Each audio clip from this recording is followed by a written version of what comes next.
Hey, what's up you guys? Shartimus Prime here doing another Marvel Legends toy review for Marvel Legends Series 3 Wolverine. This is also a video response to Century Productions' my first Marvel Legends figure, and this right here is the very first Marvel Legend that I ever got. Unfortunately, I was not trying to get him. I actually went to the store looking for Series 1 Iron Man, but I was a little late.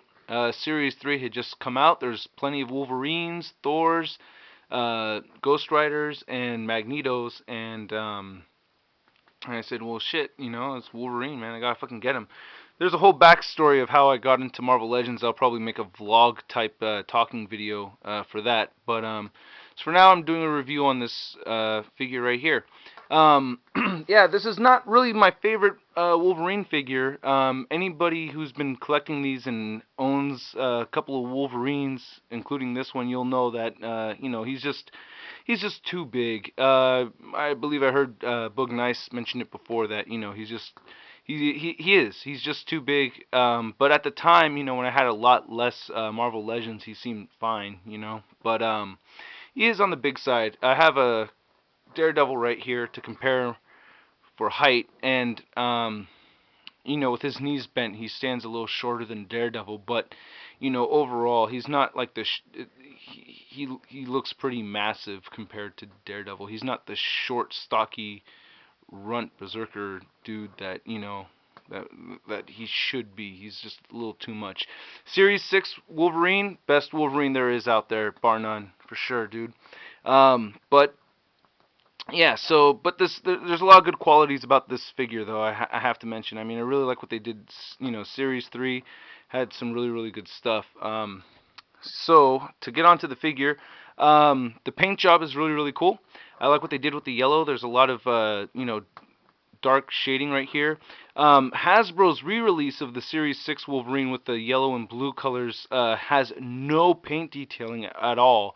So what I did was I copied, I used this one as a reference and took a pencil to my Hasbro Wolverine and did some penciling in and used this as a reference and copied it. It looks a lot better now. Yeah, so this I really like what they did with the blues. The blues have a lot of black fade going into it, which is really nice. And the shoulder pads actually have, this is pretty cool. I really like what they did here is they made these shoulder pads out of like a much harder plastic than, it's really tough, shiny plastic, so it reflects light better than it does on this right here. So it's like about the same color, but you can tell this material is different. So these shoulder pads I think are really cool. The face is pretty nice. I like what they did with the face. Only thing is I kind of wish that you weren't able to see his eyes through it. I wish they just made it like a flat white there, but you could actually, not on my camera, but when you have the figure you could see that he has like blue eyes underneath there. But the detail on the mouth is really cool. You could, he looks really scruffy and dark and dirty, and you can see his teeth. You could actually see his canines on the sides. It's pretty neat.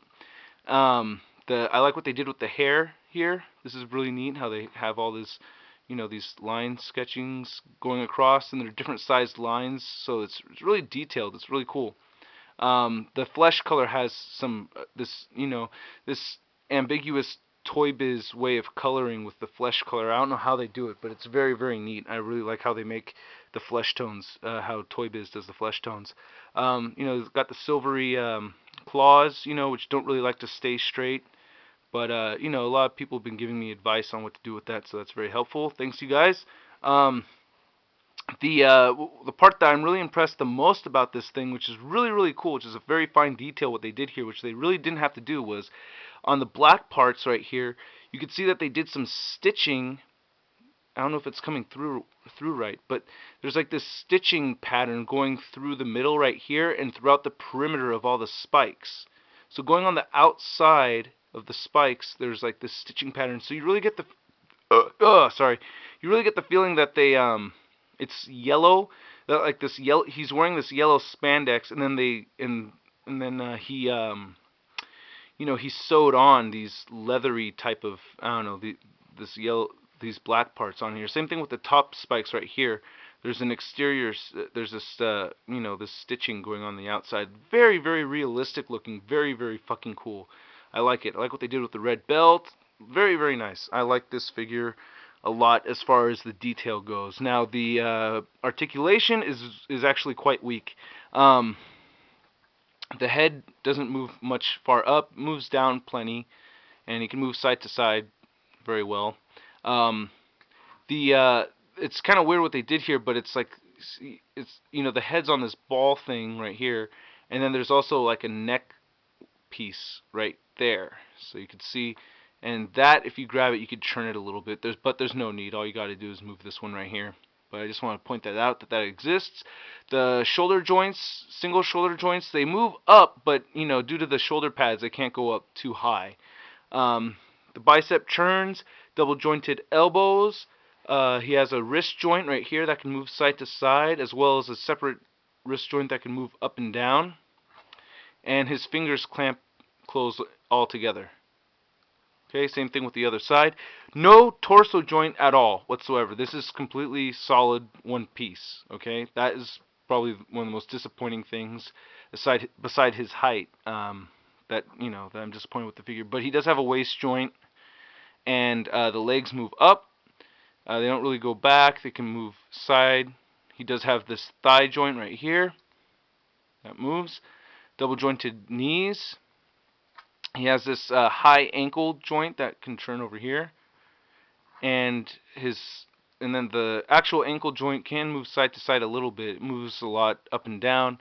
He does have toe joints, and he does have pegs at the bottom of his feet.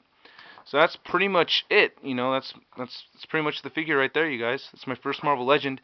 He comes with a pretty cool base. This Hellfire Club wreckage base right here. And this is really, really cool. I think this is like really one of the first scenes where Wolverine really goes berserk. I have the Dark Phoenix saga on trade, and I remember Wolverine goes in to rescue the other kidnapped X-Men that are powerless and whatnot. And oh man, he just fucking goes nuts on these fucking Hellfire Club soldiers and just tears them to pieces. It's fucking badass. Yeah, so that's pretty cool. Yeah, so I really like the choice that they have here. It's a pretty neat looking base. Very cool figure. I believe I paid like $7.50 for it.